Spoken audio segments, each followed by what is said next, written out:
What's going on, my trainer club? Today we are going to check out Latios and Latias counter guide in Pokemon Go to make sure you guys know the 100% IVs, all the counters, to make sure that you guys get shinies and hopefully 100% IVs because they both have megas in Pokemon Go. So welcome to the trainer club. Here we go!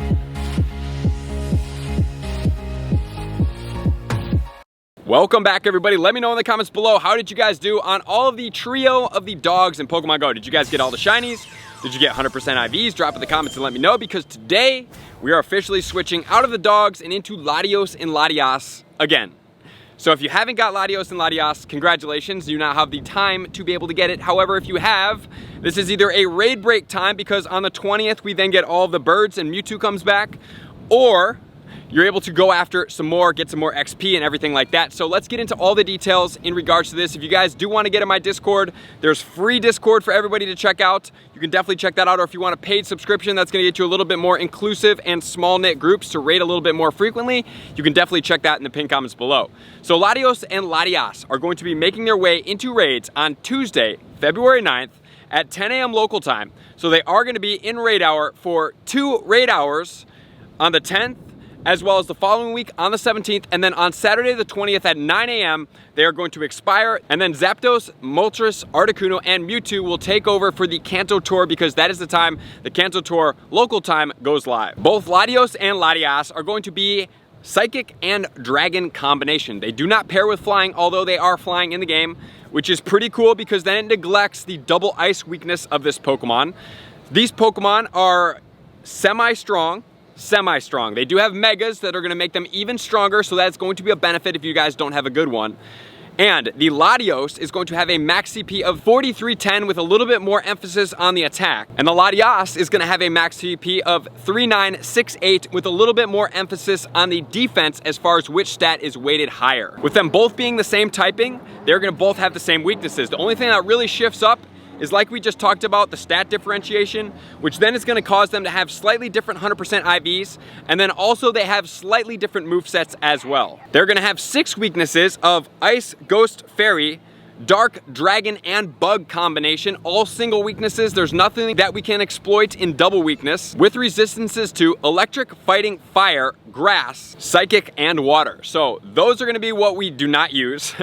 The weaknesses are going to be what we do use, and we will check those out in a second here. But as far as the 100% IVs go, at level 20, Latios is going to be 2178. And then boosted in windy weather, because Psychic and Dragon do get boosted in there, we have the 100% IV at level 25 at 2723. And then Latias is going to be 2006 at level 20 under every condition but one condition, which again is going to be windy weather. At that condition, it's going to be caught at 2507. And they both do have shinies. The Latios is going to be a little bit more of a teal green.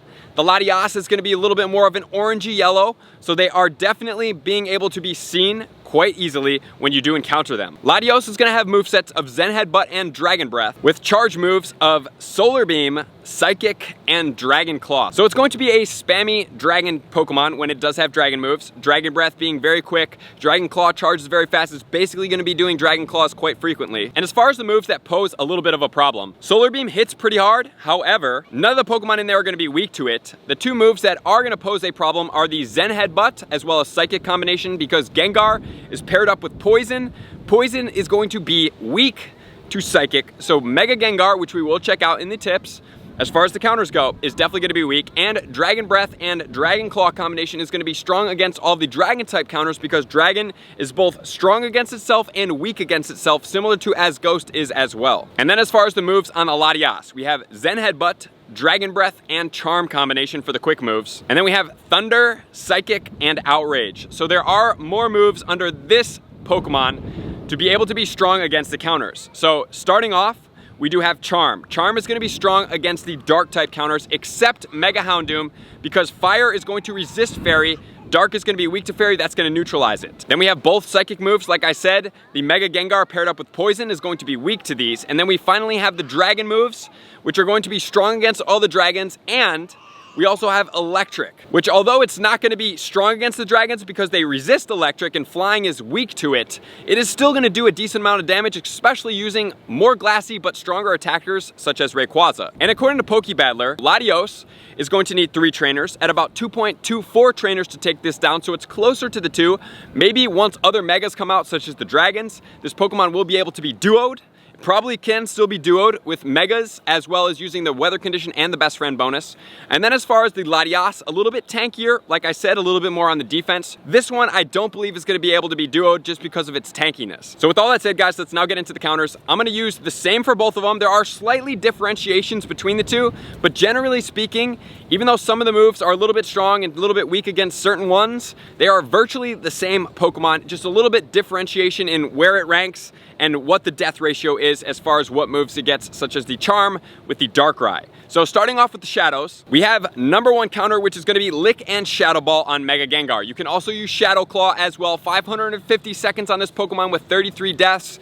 That's going to be the premier number 1 attacker overall, which then is going to lead us into Shadow Salamence or Shadow Dragonite. In my eyes, they are virtually interchangeable, which then is going to lead us into the non-shadows. So as far as the non-shadows, number 1 is still going to maintain the same with the Mega Gengar.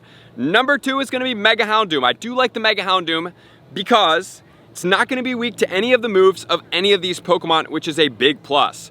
And since it's fire and dark combination, it's going to take away the weakness of the fairy charm move of that Latias, which is a big deal. However, just to put in perspective of how strong Mega Gengar is compared to Mega Houndoom, 100 seconds differential between 550 and virtually 650 seconds to take down this Pokemon. And then we have the Rayquaza Dragon Tail Outrage combination. That one is going to be weak to Dragon, so just be a little bit cautious. It's also going to be weak to Fairy. Then we have the Salamence, and then next, which is a good counter, even though it's a 1-bar charge Pokemon, it's going to be Dialga with Dragon Breath, Draco Meteor combination. Like I said, it charges a little bit slower, but it's also not weak to any of the moveset because Dragon is paired with Steel for this one. And then we have Zekrom with Dragon Breath Outrage. That one's weak to Dragon, as well as the Fairy combination. And then we have Darkrai with Snarl and Dark Pulse, weak to Fairy as well.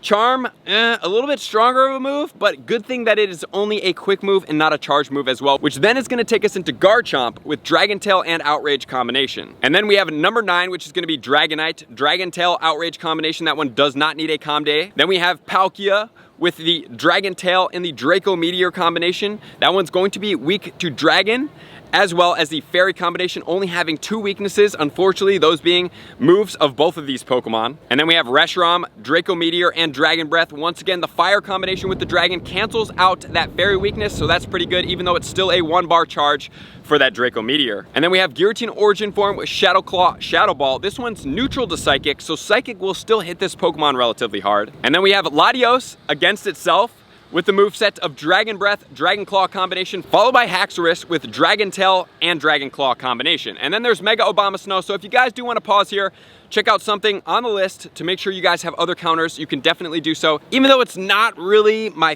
favorite thing to go down on the list, but if you guys don't have viable counters and you're newer to the game and you have some of these other ones, please do use the viable option counters right here, which then is going to lead us into the weather conditions. So as far as the weather conditions, sunny weather, it's going to boost the Solar Beam of the Latios. So Solar Beam is going to hit much harder during this time frame. It's already a hard hitting move. Fortunately, most Pokemon are neutral or resistant to the grass, so that is a big positive, which then leads us into the partly cloudy, which is going to have no effect. But we then have cloudy weather. Cloudy weather is going to boost the Charm, which is going to hit all the dragon type Pokemon and only dark types a little bit harder. So dragon types without the fire combination and dark types without the fire combination are going to get hit harder during the cloudy weather, which then is going to take us into the rainy weather. Rainy weather is going to boost the thunder. So Rayquaza, shadow and non-shadow versions of Salamence and Dragonite are going to get hit a little bit harder with that thunder as well, because they are both neutral to it, and with it being boosted during that condition, it's going to do a little bit more damage. Rainy weather is also going to boost our bug type counters, but just realize that in the top 15 that we did cover, we did not touch on any bug type counters, which then is going to lead us into the snowy weather. Snowy weather is going to boost all of our ice type counters, such as the Mega Abomasnow. That is definitely going to be an option. However, it was in rank 15, so maybe not the best thing, but it is there. And then we do have the Foggy Weather. Foggy Weather is going to boost the Mega Gengar for the Ghost type, and it's going to boost all of our Dark types. So Foggy Weather is actually going to be double beneficial for both dual typings during that time, even though the Mega Gengar is weak to Psychic. And then finally, we have Windy Weather. Windy Weather is going to boost Latios and Latias to level 25. It's going to boost all the Psychic and Dragon type moves of both these Pokemon. They're going to hit harder. And also, it's going to boost our Dragon types to hit that Pokemon back harder, which is a benefit. So what are the ideal parties going to look like for setting up against this Pokemon? Number one, I would suggest something like a Mega Houndoom up front. If you're feeling you want to really take away from the weaknesses of this Pokemon. Or you could use a Dialga. With that said, Dialga, I would follow it by 2 different sets of parties. Dialga followed by all Dragon type counters. If that Pokemon doesn't have Dragon moves, I would use that right there. Dialga being neutral to the Dragon is going to be good for that situation. Then the second party, I would have Dialga followed by all the Dark and the Ghost type counters. So if it does have Dragon moves, you can back out with party number 1 and go back in. But then you may ask, where does the Mega Gengar sit? Mega Gengar, you could just use it as well in counter spot number 2. It could be Dialga, Mega Gengar, and if it is weak to Psychic, it is. Let it be what it is. But the Mega Gengar in a party, functionally, would be in with the Dark typing, because those Pokemon are going to go against Dragon moves. So it would be Dialga, Mega Gengar, and then all the Dark and Ghost types following that. So that's going to do it, guys. Just remember, like I said, they do have Megas. They are going to be impactful a little bit more than they are right now, because as of right now, they're not super relevant, but in their Mega forms, they will be. So thank you guys for tuning in. Likers, comments, and subscribers, Patreon members. Everybody takes your support, subscription, and participation to the next level. I'm going to see you guys out on the next video. Peace. I want to take this time to thank everybody who supports me in every facet. It means the world to me, and an extra special thank you to all my Patreons. I greatly appreciate the extra support to continue to allow me to pursue Pokemon Go full time, allowing me to create my daily video uploads in the most timely fashion for everyone's benefit. Plus, I get the amazing experience of sharing my creative processes behind the scenes and rating all around the globe with select upper tiers. Thank you everybody for being a part of the Trainer Club. You all mean the absolute world to me, and I will see you guys out on the next video.